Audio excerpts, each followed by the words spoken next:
Halo kawan-kawan dan sahabat saya dimanapun Anda berada ketika ini, apa kabar Anda? Semoga kita semua berada dalam keadaan sehat-sehat ya.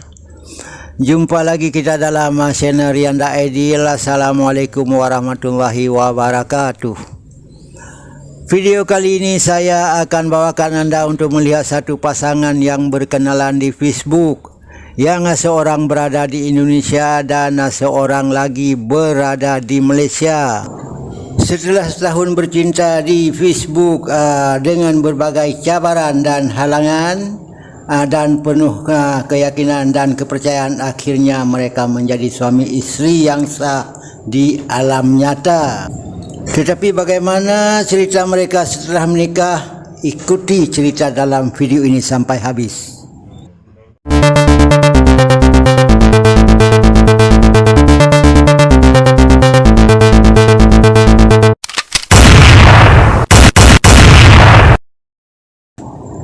Oke kawan-kawan, video kali ini saya akan ceritakan sebuah kisah benar yang terjadi di sekeliling kita.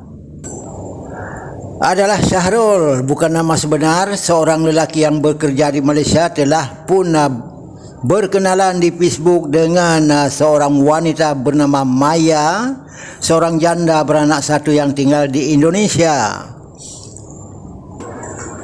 Perkenalan mereka yang bermula di Facebook telah membuat Syahrul jatuh cinta kepada si Maya, sehingga Syahrul penuh keyakinan dan penuh harapan dan penuh kepercayaan kepada si Maya, sehingga si Syahrul rela berkorban untuk si Maya.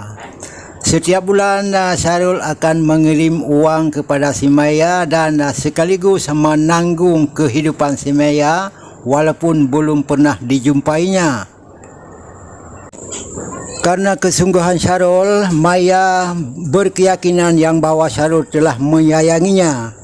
Kemudian Maya bertekad untuk pergi ke Malaysia untuk menjumpai Syahrul, walaupun dihalang oleh keluarganya, terutama ibunya, tapi dia tetap bertekad untuk pergi ke Malaysia. Tapi malangnya, sesampai Maya di lapangan terbang antarabangsa Kuala Lumpur, dia tidak dibenarkan masuk ke Malaysia, lalu dia dikirim semula ke Indonesia. Keadaan ini pastinya sangat mengecewakan hati mereka, tetapi si Maya tidak menyerah begitu saja. Sesampai si Maya di kampung, dia mencari cara, bertanya ke sana ke sini bagaimana cara untuk masuk ke Malaysia. Yang akhirnya Maya berjumpa dengan seorang ejen yang biasa bawa orang ke Malaysia dengan bayaran yang tinggi. Seperti kata pepatah, gunung tinggi kan kudaki, lautan pun kuseberangi demi cintaku yang suci. Begitulah tindakan si Mayar. Dengan menggunakan jasa ejen, maka dia berhasil masuk ke Malaysia. Sesampai Mayar di pelabuhan, Syahrul pun telah sedia menunggu karena tujuannya untuk menjemput, dan kemudian dibawalah Mahyar ke rumah pakcik dia di Kuala Lumpur yang memang sudah dikenal oleh Syahrul. Setelah 4 hari Mahyar tinggal di rumah pakcik dia, kemudian pakcik dia menguruskan acara pernikahan dia dengan mencari seorang ustaz. Namun masih ada rintangan karena ustaz tidak mau menikahkan dia kalau dia tidak ada wali. Lalu Pakcik si Mayar menghubungi keluarganya di kampung, meminta salah seorang adik-beradiknya menjadi wali bagi pernikahan si Mayar dengan mewakili Duk Kadi ataupun ustaz. Akhirnya salah seorang adik Mayar sedia menjadi wali.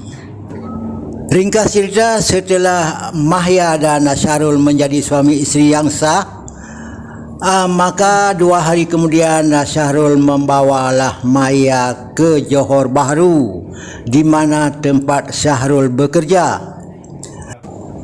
Sampai di Johor Bahru, Syahrul pun mencari kerja kepada Maya dan akhirnya Maya telah bekerja di sebuah restoran.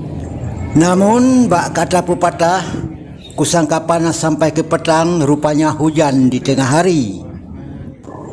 Sekitar 2 bulan kemudian, rumah tangga mereka mulai goyang dan Mahyar tidak lagi mempedulikan pengorbanan si Syahrul selama dia bercinta di Facebook. Yang akhirnya Maya mengambil keputusan untuk meninggalkan Syahrul dan Maya pergilah ke tempat temannya di Kuala Lumpur. Tindakan si Mahyar dimaklumi oleh si Syahrul pada pakcik si Mahyar di Kuala Lumpur. Lalu kemudian pakcik si Mahyar membujuk si Mahyar untuk kembali pada suaminya. Yang kemudian si Mahyar dijemput oleh Syahrul lalu dibawa kembali ke Johor Bahru. Namun demikian, walaupun Mahyar telah kembali bersama suaminya ke Johor Bahru, tapi 2 minggu kemudian dia kembali berulah. Kali ini lebih dahsyat, dia bahkan menuntut cerai daripada Syahrul. Dia meninggalkan Syahrul kali kedua dan pergi ke rumah kawannya di Kuala Lumpur. Sesampai di Kuala Lumpur, berkali-kali dia kirimkan WhatsApp kepada Syahrul menuntut cerai, yang akhirnya Syahrul melepaskan dia dengan talak 1. Kawan-kawan yang masih mengikuti video ini, inti yang perlu dicatat dalam kisah ini adalah, menurut pengakuan Syahrul, selama dia berhubungan dengan Mahyar, dia telah mengirimkan uang kepada Mahyar lebih kurang dalam 70 juta rupiah. Dan menjelang Mahyar datang ke Malaysia mencari Syahrul, Mahyar telah membangun rumah dengan dana hasil kiriman daripada Syahrul dan juga dicampur dengan dana bantuan desa. Namun demikian, walaupun Syahrul telah berkorban yang begitu besar kepada Mahyar, tapi Mahyar begitu mudah melupakannya. Kini mereka menjalani hidup sendiri-sendiri dan bukan lagi sebagai suami isteri. Mereka hanya bertahan 3 bulan saja dalam rumah tangga, walaupun bertahun dalam percintaan alam maya. Begitulah kawan-kawan kisah benar yang telah diceritakan. Semoga menjadi iktibar bagi kita, yang baik dijadikan tauladan dan yang buruk dijadikan sempadan. Berfikir dahulu adalah pendapatan, menyesal kemudian tiada guna. Berbuat baiklah sesama kita, jangan sesekali kita menipu, dan jagalah diri jangan sampai ditipu. Okey?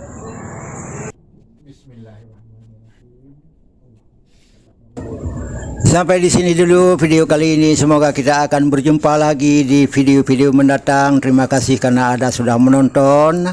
Semoga apa yang dipaparkan dalam channel ini akan bermanfaat bagi Anda.